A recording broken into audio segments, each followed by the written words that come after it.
I have a book out from Wave called Retrievals. That's about different artists and writers who sort of either fell off the map or never got on the map for one reason or another. I'll just give you a quick rundown. It's people like author Jerome Eddy, who's an art critic, Pamela Coleman Smith, an artist, Victor Seguin, a poet, Roger Fry, an art critic, Bachelor Lindsay, an artist and poet, Gordon Onslow Ford, surrealist painter, Jimmy Ernst, son of Max Ernst, surrealist painter, Sylvia Fine, a surrealist painter, John Hoffman, whose poems Philip Lamontier read at the Sixth Gallery reading and who's mentioned in Howl, Marie Wilson, another painter who had a show here at City Lights and was a member of the surrealist group, Rich Taggett, Richard Moore, Jean Connor, the wife of Bruce Connor, who's a very accomplished collagist on her own, Alma Van Buskirk, and Soter Teresian, and painter John Anderson. So it's basically like different artists that for one reason or another haven't had what I consider commensurate attention to their work. And I wrote a thing at the end that's a more general piece called Theory of Retrieval. And I'm going to read just one section of Theory of Retrieval because, I don't know, it's just easier to read than some of the other pieces. So this is more like a meta piece about becoming a journalist and doing this type of writing. And there's an epigraph, The Whole of Theory of Retrieval by Théophile Gautier from his journeys in Italy. We are not among those whose joy or sadness is a matter of importance to the world at large, and if we sometimes make use of our own personality in these notes of travel, it is only as a means of transition and to escape the embarrassment of forms. And then it is not without interest to mingle the real Venice with the Venice of our dreams. And so this is section 2 of Theory of Retrieval. The concept of the poet critic has always been a compelling one to me. It's hard not to admire 19th century French poets like Gautier, writing elegant prose in newspapers on topics the general public was more interested in reading about than it was in reading his poetry. The compensation was that being a poet gave one certain license as a critic to roam among all the arts. You could write about painting like Apollinaire, or film like Vachel Lindsay, or ballet like Edwin Denby, or music like Pound. And two, the compensation was money. Someone might pay you something to write about painting or film or music or ballet, way more than they pay you for writing or writing about poetry. I left academia specifically because I thought I'd never be a successful writer there, but I still wanted to write. And I was so bad at finding post-academic employment, I needed to monetize the one thing I knew how to do. Yet being a poet is ultimately what enabled me to do it. Like Huysmans before me, shit-talking his way backstage as a drama critic, so he could befriend an actress he was smitten with. All my publishing credentials stemmed from the poetry world when, in 2002, I talked my way backstage at a Digital Underground show as a writer of some sort. In fairness, I suppose I had a brief run reviewing poetry in the San Francisco Chronicle Book Review in 1999, though even that had come about through literary connections, and the book section of the Chron didn't exactly confer the street cred one would want in approaching a bunch of rappers. But I was convinced Gregory Shock G. Jacobs was an under-recognized musical genius, and I must have conveyed the requisite respect and knowledge of his catalog, because after a few minutes of small talk, he really pulled back the curtain. It was first on the tour bus to hang out, and then back to the hotel for an epic interview that lasted till 5 in the morning. These are good questions, I remember Shock saying, because I didn't have the usual Tupac questions. I wanted to know more about Big Money Otis, Pee Wee, Saphir, DJ Fuse, and DJ Jay-Z, the far-flung corners of the DU universe. And Shock appreciated that, even relished telling and acting out anecdotes like recovering pimp-turned-rapper Big Money Otis, sitting up asleep all night at the back of the tour bus so his suits could lay flat in his sleeping berth, or teaching Shock how to put on cologne, spray a cloud, wait a sec, then step into it like a top coat, or eventually retiring from rap altogether to work in the Richmond Unified School District. This last might sound like failure, but it was actually a success. For Otis was part of the informal program Shock and Tupac were running called their Underground Railroad, whose purpose was to use music to help various slugged-out characters transition from criminal endeavors to more legal forms of employment.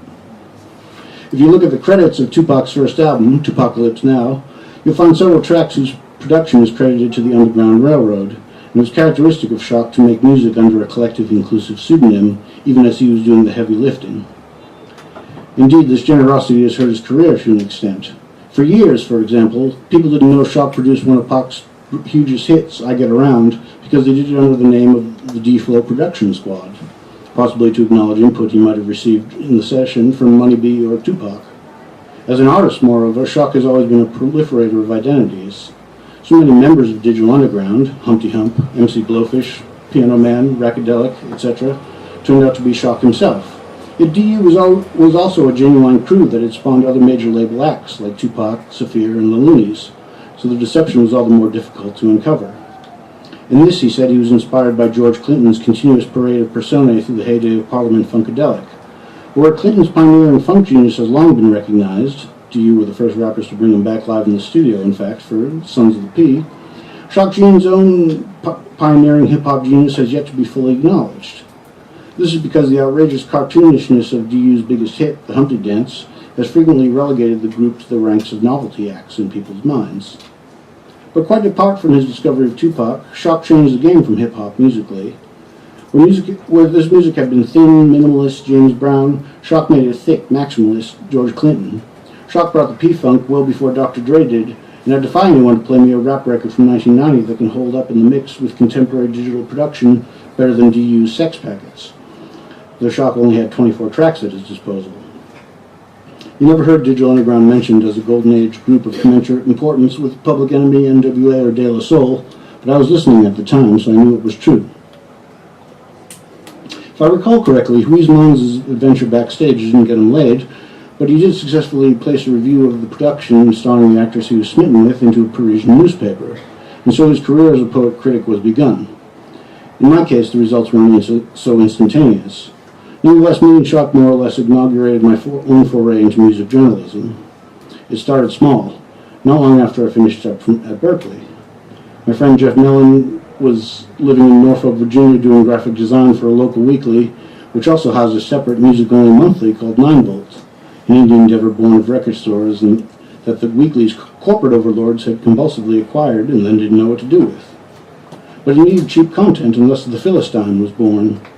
Broadly speaking, the Philistine was a monthly hip-hop column written from the perspective of a late 19th century flaneur. Not so much Gaudier, who probably would have been pretty hip, but more a blithe fool like Richard Le Gallienne. The character of the Philistine was more implied by the diction rather than fully fleshed out, and many of his investigations were purely armchair. I devoted one column, for example, to a consideration of the Snoop Dogg doll and whether it was the first stone doll. But the Philistine would also sally forth into the world. I'd buy a CD, call a phone number, and wind up in an improbable situation, like a yuck-mouth record release party at Mills's Music deep in East Oakland. My saving grace in these situations, especially at first, was that I was the Philistine, in the sense I made no attempt to minimize my own difference from the culture I was visiting. I couldn't have if I tried. When I showed up at that yuck-mouth party, it was like a Martian had beamed down onto the blacktop. In a good way. Everyone was very friendly. It was not like they'd never seen a white dude, they'd just never seen an idiot like me, who wasn't from the hood, wasn't trying to blend in, and wasn't some sort of authority figure. And coming to talk to Yuckmouth about his album Godzilla for 9 Volt, I might as well have been writing for Mars Metropolitan News. By emphasizing my distance from the world I was investigating, the Baroque conceit of the Philistine was actually more realistic than most writing on rap. The Philistine was always already knocked down, and made no pretense otherwise. Nonetheless, I began using... That's not important. All of this was building up to the release of Shock's first solo album, Fear of the Next Planet, in 2004. This was the chance I'd been waiting for. There hadn't been a proper studio release from Digital Underground since 1998, and the occasion of his solo debut provided the opportunity to make the case that Shock G was an overlooked hip-hop genius. I had the line on Shock and an advance copy of the album. All I needed was the right venue to make my case. The Philistine wouldn't do. It was too obscure and it was not online, and the gig was, in any case, drying up. I needed to aim higher, however, and I started querying both glossy hip-hop magazines and the all-weekly San Francisco Bay Guardian about placing a story on Shock in his album. After much failure in the magazine department, I managed to convince a relative newcomer, Rhyme, to run an interview with Shock, for which I was never paid. But the real target in my mind was the Guardian. I'd been hitting up the Guardian here and there over the course of a year because I was frustrated with the level of hip-hop coverage. I felt that where the newspaper would publish articles on the most advanced local white music, its coverage of hip-hop seemed to only run MTV deep. But the San Francisco Bay Area was home to some of the best rap in the country, even if this music was being ignored by the Clear Channel radio monopoly and major record labels. Neglected by the mainstream, Bay Area rap was exactly the sort of local culture Alt Wheatley was supposed to cover. Though it had gotten to the point where the music editor had had me into her office to talk about this, the Guardian hadn't yet budged when I came at them again with the proposed Shock G article. Shock at least was famous, MTV famous, even if the resume was dusty by rap standards, and he'd done so much to foster the rap scene out here in the early to mid-90s. Surely the Guardian could get behind this pioneer of Bay Area rap, this discoverer of Tupac, and let me write a feature on his album, yes? No. Not that they didn't consider it, but I wasn't able to convince them. This was in fall 2004, but by spring 2005 I found myself writing my first piece of journalism for The Guardian, a cover story about local hip-hop, including a side panel featuring Shock G's new album, and tracing the influence Digital Underground had had on Bay Area rap through various acts associated with it. What had changed during that 6-month period? Though critically well received, Shock's album hadn't exactly burned up the charts. The difference was that through a modicum of radio play and major label signings, Bay Area hip-hop had suddenly become a hot topic. The Guardian didn't have anyone in-house to cover it, so I was tapped for the rebuttal. I called my friend Dotrix from The Mechanics. A former DJ for Digital Underground turned local producer, Dot had shown up at the last DU show I'd attended, and later introduced me to Kenny Tweed, the other half of the Mechanics production squad. Through Dot's resources, I was able to assemble a very real counter-narrative to the new Bay, which both aired the grievances of older established Bay Area acts like the Delinquents, and featured new artists like their artist Jay Stalin, who had a following in the hood and didn't subscribe to the new Bay concept. Such activity was more or less set the tone for my journalism with The Guardian. I was an activist critic, trying to correct certain misleading narratives in favor of telling the story of various artists whose work was being overlooked. Ignored by the mainstream for a decade, Bay Area rap needed an advocate, and The Guardian put me in a position to be one. But the self-appointed role was also a source of tension between me and the newspaper, for it is the purpose of music journalists to report on what is hot or what he or she knows to be important. I'll spare you the details of what ensued, other than to say I was extremely lucky. Bay Area hip-hop not only stayed hot, it got hotter. There was something new in the Bay, but the name of that something, hyphy, arose from the hip-hop community instead of being imposed from outside. For 3 years or so, hyphy had a good run, and I managed to turn out 9 cover stories, plus dozens of shorter articles. At that time, a cover story basically covered a month's rent for me, and while writing it cost far more in effort, the ratio was just good enough to make it viable. The pay was erratic, but I never got stiffed. I entered newspaper journalism at a time when the edifice was rapidly falling apart. You try to open the door and the knob would come off in your hand. And then the door would fall backwards through the frame and the room on the other side would be empty. Or worse, a gaping abyss. Nonetheless, it was an exhilarating time.